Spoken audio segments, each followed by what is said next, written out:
බර්ට්‍රම් නිහාල්ගේ දරී කියන චිත්‍රපටය මං හිතන්නේ මම මෑත කාලේ අපේ රටේ ප්‍රදර්ශනය කරපු සිංහල චිත්‍රපටි අතර චිත්‍රපටියක් කියලා කියන්න පුළුවන් නිර්මාණයක් හැටියට තමයි මට පෙනෙන්නේ. මොකද වර්තමානයේ අපි නරඹන බොහෝ චිත්‍රපට මේ රටේ පෙන්වන අපේ රටේ පෙන්වන බොහෝ චිත්‍රපටේ චිත්‍රපටියක් කියන්න බැරි විදියට සමහර විට ඒවා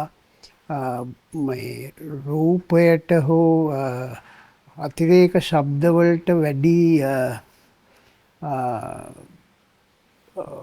වැදගත්කමක් දක්වන්නේ නැතුව දෙබස් සහ සිදුවීම් නිකන් කැමරාවෙන් සහ මයික්‍රොෆෝන් එකෙන් වාර්තාගත කරන ස්වරූපයක් තමයි බොහෝමයක් වර්තමාන චිත්‍රපටිවල දකින්නට තියෙන්නේ.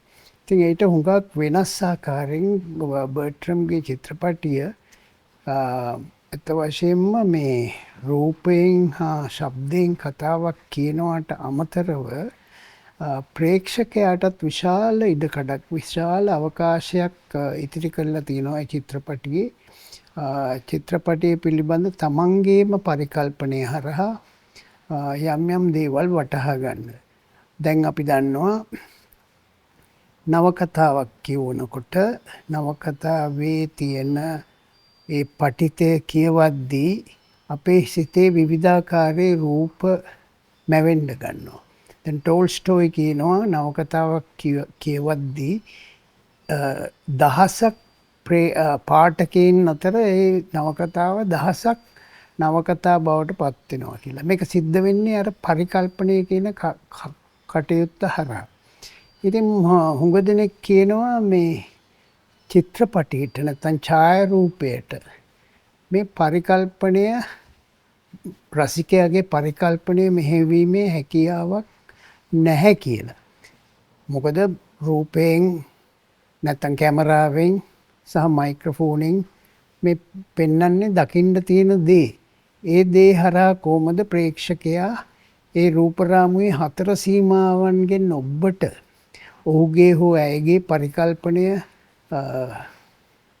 මෙහෙවන්නේ කියන එක විශාල ගැටලුවක්. ඉතින් දැන් මේ කාරණය ගැන සලකා බැලුවහම තමයි මට හිතෙන්නේ මේ බර්ට්‍රම් නිහාල්ගේ දරී කියන චිත්‍රපටිය වැදගත් වෙන්නේ. ඒ චිත්‍රපටියෙන් යම් කතාවක් කියන බව ඇත්ත. නමුත් ඔහු මවන රූපරාමු ඒවා සම්බන්ධ කරලා තියෙන ආකාරය තුල අපේ මනස අපේ පරිකල්පනය මේ රූපරාමු ඒ හතර සීමාවන්ගෙන් ඔබට ගෙන යාමට ඉඩකඩක් සපයලා දීලා තියෙනවා. එහෙම නොවුනොත් වෙන්නේ ප්‍රේක්ෂකයා අපේ වර්තමානයේ තිරගත වෙන බොහෝ චිත්‍රපටිවල මේ ගුණාංගය නැහැ. ඒ නිසා ප්‍රේක්ෂකයා ඔහේ නිකන් තිරේ දිහා බලාගෙන ඉන්නවා ඇරෙන්න. ඔහුගේ මනස මේ තුල මේ චිත්‍රපටි හරහා ගවේෂණයක යෙදීමක් සිද්ධ වෙන්නේ නැහැ. ඉතින් ඒක තමයි මම මේ බර්ට්‍රම් නිහාල්ගේ දරී චිත්‍රපටයේ දකින විශේෂ ලක්ෂණය. මම ඒ චිත්‍රපටියට කැමති වීමටත් හේතුව ඒකයි. අනිත් එක මේ චිත්‍රපටියේ බොහෝ දෙනා කියන්න පුළුවන් මේක බෞද්ධ තේමාවක් ඇතුළත් චිත්‍රපටියක් කියලා. මට අනුව නම් ඒක බෞද්ධ තේමාවක් විතරක් නෙමෙයි, ඒක විශ්වීය තේමාවක් රැගත් චිත්‍රපටයක් කියන එක තමයි මගේ කල්පනාව. මොකද එහි සාකච්ඡාවට බඳුන් කරන්නේ මිනිසාගේ ගැඹුරු අධ්‍යාත්මය පිළිබඳ. ඒකේ සංඝයා වහන්සේලා පූජකතුමන්ලා චරිත නිරූපණය කරනවා වෙන්න පුළුවන්. දැන් දරී චිත්‍රපටියේ ප්‍රධාන චරිතය ඇතුළු සෙසු චරිත බොහෝමයක් සංඝයා වහන්සේලාගේ චරිත තමයි ඒක අපිට දකින්න තියෙන්නේ. ඒ නිසා අපිට කියන්න බෑ ඒක බෞද්ධ තේමාවක් රැගත් චිත්‍රපටියක් කියලා. ඒ අනිත් කාරණේ තමයි මේ සංඝ සමාජය පිළිබඳ වර්තමානයේ යම් දැඩි කතාබහකට ලක් වෙච්ච තත්ත්වයකුත් තිබෙන නිසා මම හිතන්නේ ඒකත් මේ චිත්‍රපටියේ වැදගත්කමක් කියලා තමයි මම කල්පනා කරන්නේ. මොකද සංඝයා කිව්වහමත් අපේ සංඝ සමාජයත් අපේ සමාජයේ ඉතා වැදගත් කොටසක් පූජකවරුන් සංඝයා වහන්සේලා මේ වගේ අයත් අපේ සමාජයේ අප සමග ජීවත් වෙන කිසියම් වැදගත් පිරිසක්. ඉතින් ඔවුන්ගේ ගැටලු අපේ ගැටලු වලට වඩා හාත්පසින්ම වෙනස්. ගිහියන්ගේ ගැටලු වලට වඩා හාත්පසින්ම වෙනස් ගැටලු වලට තමයි ඔවුන් මුහුණ දෙන්නේ. ඉතින් ඒ පිළිබඳ යම් සාකච්ඡාවකුත් මේ චිත්‍රපටය තුළ කිරීම මං හිතන්නේ අපූර්වත්වයක් තියෙනවා කියන එක තමයි මගේ කල්පනාව. දැන් මේ වගේ යම් යම් චරිතවල ගැඹුරු අධ්‍යාත්මය පිළිබඳ විවරණය කරන චිත්‍රපටි නිර්මාණය කරන සිනමාකරුවන් මේ ලෝකේ බොහෝ දෙනෙක් හිටියා. විශේෂයෙන්ම සඳහන් කරන්න පුළුවන් නමක් තමයි ස්වීඩනයේ විශිෂ්ට සිනමාකරුවෙකු වන ඉග්මා බර්ග්මාන්. ඒත් එක්කම රුසියාවේ අන්ද්‍රේ තර්කෝස්කි, ඉන්දියාවේ සත්‍යජිත් රායි මේ වගේ අය බොහෝ විට මේ මිනිස් මනස මිනිසාගේ ගැඹුරු අභ්‍යන්තරය පිළිබඳ ඒ ඇතුළත නාටකය මිනිසුන්ගේ පිටත නාටකයේ යුද්ධ චිත්‍රපටයේ එතනින් ගියාම මේ වෙනත් කතාවල් වලට වඩා ඔවුන් කැමති මිනිසාගේ අභ්‍යන්තරය පිළිබඳ කතන්දර නිර්මාණය කරන්න. ඉතින් මට මතකයි බර්ග්මාන්ගේ චිත්‍රපටයක් තියෙනවා වින්ටර්ලයිට් කියලා. ඒ 60 දශකයේ පමණ කරපු චිත්‍රපටයක්. ඒ චිත්‍රපටියත් කේන්ද්‍රීය වෙලා තියෙන්නේ පූජකවරයෙක්ගේ චරිතයකට. කියන්නේ ඒ පූජකවරයා මුහුණ දෙන ගැටලු, ඔහුගේ මනස, ඔහුගේ චරිත අභ්‍යන්තරය පිළිබඳ තමයි මේ චිත්‍රපටිනුත් සාකච්ඡා කරන්නේ. ඉතින් මේ වගේ තවත් චිත්‍රපටයක් කියන්න පුළුවන් ප්‍රංශේ රොබර්ට් බ්‍රෙසෝන් කියන අධ්‍යක්ෂකවරයා නිර්මාණය කර ස්ටෝරි ඔෆ් අ කන්ට්‍රි ප්‍රීස්ට් කියන චිත්‍රපටිය. ඉතින් මේවා මේ පූජකවරුන්ගේ ගැටලු, පූජක ජීවිතය පිළිබඳ අපි නොදන්නා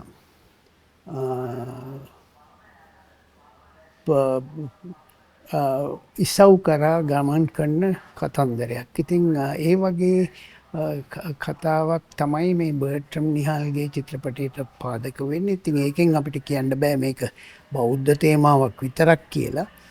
සංඝයා වහන්සේලාගේ චරිත තිබුණට. අනිත් විශේෂ කාරණේ මේ චිත්‍රපටියේ මා දකින්නේ මේ චිත්‍රපටියේ රංගනය. මේ චිත්‍රපටියේ රංගපෑම් මං හිතන්නේ මා මෑත කාලේ දැකපු විශිෂ්ටතම රංග කාර්යයක් කියලා. මොකද හේතුව මේ චරිත සියල්ල ගමක ඈත ගමක ජීවත් වෙන, කියන්නේ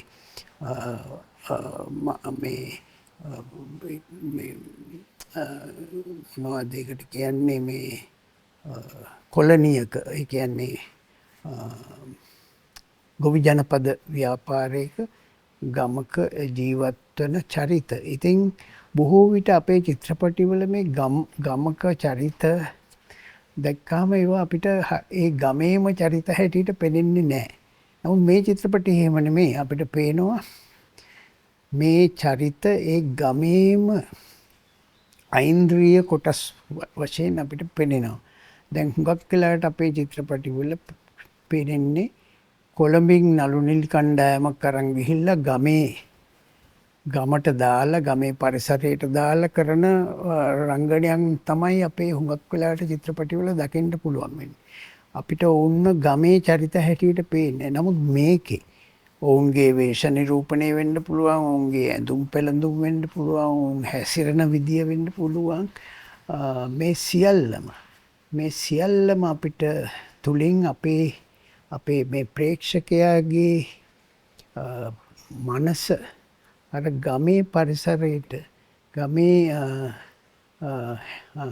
ස්වභාවිකත්වයට ගැලපෙන ආකාරයෙන් මේ නිර්මාණය කිරීමට අධ්‍යක්ෂකවරයා සමත් වෙලා තිනවා. මේකේ රඟපාන ආධුනික නළු නිළියන් මෙන්ම ප්‍රවීණ නළු නිළියන්ද ඉතාමත් දක්ෂ අන්දමින් ඒ රංගනකාරී යෙදෙනවා කියලා මට කියන්න පුළුවන්. ඒකට ප්‍රධානම හේතුව තමයි බර්ට්‍රම් නිහාල්ගේ අධ්‍යක්ෂණය. මොකද නළු නිළියන්ගේ ඒ උපරිම රංගන දායකත්වය ලබා ගන්න අධ්‍යක්ෂකවරයා කිසියම් ආකාරයක සිනමා මාධ්‍යය ගැන වැටහීමක් තියෙන කෙනෙක් විය යුතුයි.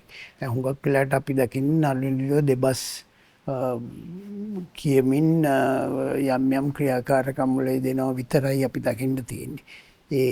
නමුත් සිනමාව කියන්නේ ඊට වඩා බොහෝ වෙනස් දෙයක්. සිනමාවේ විශේෂයෙන්ම රූප සමීප රූපය වෙන්න පුළුවන්, මධ්‍යම සමීප රූපය වෙන්න පුළුවන්. මේ හරහා දෙබස් නොකියමින් වුවත් මුහුණේ යම් යම් ඉංගිති හරහා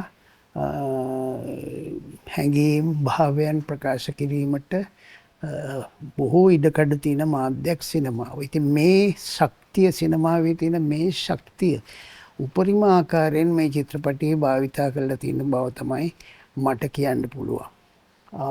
අනිත් කාරණේ තමයි මේ චිත්‍රපටිය නවකතාවක් ආශ්‍රයෙන් නිර්මාණය කරලා තියෙන බව මා දැනගත්තේ පසුවයි. නමුත් මේ නවකතාව මම මිලට ගත්තා කියවන්න. මම ඒකේ දැන් මුල් පරිච්ඡේද කීපයක් කියවගෙන යන සම්පූර්ණ නවකතාව කියවන්න බැරි වුණා. මේ නවකතාව කියවගෙන යනකොට මට හිතුණා බර්ට්‍රම් නිහාල් ඇත්ත වශයෙන්ම මේ නවකතාව ඉතාමත් සාර්ථක ලෙස සිනමාවට ප්‍රතිනිර්මාණය කරලා තියෙනවා කියලා මට හිතෙනවා. මොකද බොහෝ වෙලාවට නවකතාවක් මේ රූප මාධ්‍යයට ගේනකොට හුඟක් වෙලාවට අසාර්ථක වෙනවා. මම ලෝකේ පවා නවකතාවකින් සාර්ථක ලෙස චිත්‍රපටයක් නිර්මාණය කරපු අවස්ථා තියෙන ඉතාමත් අඩුවේ. නමුත් මේ අවස්ථාවේදී මට පේනවා මම තාමත් සම්පූර්ණ පොත කියුවේ නැහැ. නමුත් මට හිතෙනවා මේ මුල් පරිච්ඡේද 5ක් විතර තමයි මම කියුවේ. කියවනකොට මට හිතුණා මේක තාමත් සාර්ථක විදිහට සිනමාවට ඔහු ගොනු කරලා තියෙනවා කියලා. අනිත් කාරණේ තමයි රංගනය ඇරුණාම මේ චිත්‍රපටයේ අනෙකුත් අංග සංස්ථානයන් කැමරාකරණය වෙන්න පුළුවන්, සංස්කරණය වෙන්න පුළුවන්, කලා අධ්‍යක්ෂණය වෙන්න පුළුවන්. අනිත් එක හඬපටේ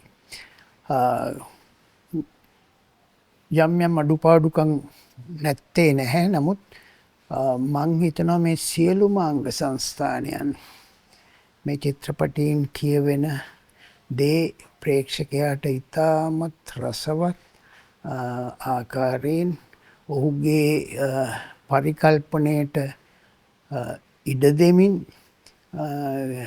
නිර්මාණය කිරීමට අධ්‍යක්ෂකවරයා සමත් වෙලා තියෙන බව තමයි මට කියන්න පුළුවන්. ඉතින් මේ වගේ චිත්‍රපටි ඇත්ත වශයෙන්ම පොදු ප්‍රේක්ෂකයාගේ රසඥතාවය මට්ටමට ගැලපෙයිද කියලා මට කියන්න බෑ. නමුත් මේවා ප්‍රවර්ධනය කිරීම මම හිතන්නේ අපි මේවට හැකි සෑම මොකද මේවා මම හිතන්නේ බොහෝ දෙනා උත්සාහ කරනවානේ අද චිත්‍රපටි කරන්න දුවන චිත්‍රපටි කරන්න උත්සාහ කරනවා. මම හිතන්නේ දුවන චිත්‍රපටි කරන්න කිසිම සූත්‍රයක් කිසි කෙනෙකු ළඟ නැහැ. හොලිවුඩ් කියන දැවැන්ත චිත්‍රපටි නිෂ්පාදනය කරන රටටත් මං හිතන්නේ ව්‍යාපාරයටත් එවැනි සූත්‍රයක් නැහැ. එහෙම තියෙනවා නම් ඔවුන් තමයි මුලින්ම මේ සූත්‍රයේ ක්‍රියාවට නංවන්නේ. ඉතින් දුවන චිත්‍රපටි කරනවා කියලා එකක් මං හිතන්නේ සාර්ථක වෙයි කියලා. කල යුත්තේ නිර්මාණකරුවා තමන්ට සෑහීමකටපත් වෙන චිත්‍රපටි නිර්මාණය කිරීම ප්‍රථමයෙන්. තමන්ට සෑහීමකටපත් වෙන්න බැයි නම් අන් අය සතුටටපත් කිරීම මං හිතන්නේ සාර්ථක වෙන්නේ නැහැ. දැන් කලාව අරඹයා මේ නොයෙකුත් මතිමතාන්තර තියෙනවා. මගේ අදහස හැටියට මං හොඳ කියවපු කලාව සම්බන්ධ තියෙන හොඳම නිර්වචනය තමයි මං අහලා තියෙන කලාව මිනිසා සතුටට පත් කළ යුතුයි. ඔය දැන් අපි එන්ටර්ටේන්මන්ට් කියලා කියන්නේ මිනිසා සතුටු වෙන්න ඕනේ. සතුටු වෙන දැන් සමහර විට මම සතුටු වෙන දෙයින් නෙමෙයි වෙනත් කෙනෙක් සතුටු වෙනවා වෙන්න පුළුවන්. ඒ නිසා මේක ටිකක් එහෙම මේ නිශ්චිත වශයෙන් කියන්න පුළුවන් දෙයක් නෙමෙයි මේ එන්ටර්ටේන්මන්ට් කියන එක සතුට. art shall make people happy කියන අදහසින් තමයි ඒ ග්‍රන්ථයේ මේක සඳහන් වුනේ. අනිත් කාරණේ තමයි කලාව මිනිසා දැනුවත් භාවයට පත් කර යුතුයි. art shall make people intelligent. ඊළඟ කාරණය art shall make people stronger. මිනිසා ශක්තිමත් කළ යුතුයි කලාව හරහා. දැන් මේ චිත්‍රපටය බැලුවාම අපිට ජීවිතය පිළිබඳ යම් ජීවිතය සහ මනුෂ්‍ය ස්වභාවය පිළිබඳ යම් හැඟීමක් අපි සිත තුළ ඇති වෙනවා. අපි දැනුවත් භාවයක් ලැබෙනවා. ඒ හරහා අපි ජීවත් වීමට යම් ශක්තියක් ලබනවා. ඉතින් අවසාන කාරණේ තමයි art shall make people free. කලාව මිනිසා නිදහස් කළ යුතුයි. මේ මිනිසා ඒ කියන්නේ දැන් මාර්ටින් වික්‍රමසිංහ කියනවා හැම නවකතාවකම අවසානයේ ඔහු කියනවා මේ නවකතාව මම විසින් රචනා කරන ලද්දේ හුදී ජනයාගේ පහන් සංවේගය පිණිසයි. ඉතින් මම දන්නේ මේ පහන් සංවේගය කියන වචනය එහෙම පැහැදිලි කරන්න පුළුවන් එකක් නෙමෙයි. මං හිතන්නේ අපිට ලොකු සැහැල්ලුවක් දැනෙන්න ඕනේ. අපි හිටපු තැනින් යම් මට්ටමකට ඔසවා තැබීම මේ මිනිස්සෙන් වශයෙන් මේ චිත්‍රපටය බැලුවාම හරි අපූර්ව යමක් අපේ සිත තුළ ඇති වුණා බව දැනෙන්න ඕනේ. මං හිතන්නේ මේ චිත්‍රපටය හරහා මට නම් ඒ දේ සිදු වුණා කියන එක තමයි මගේ අදහස. දරී බර්ට්‍රම් නිහල්ගේ නවතම සිනමා වියමන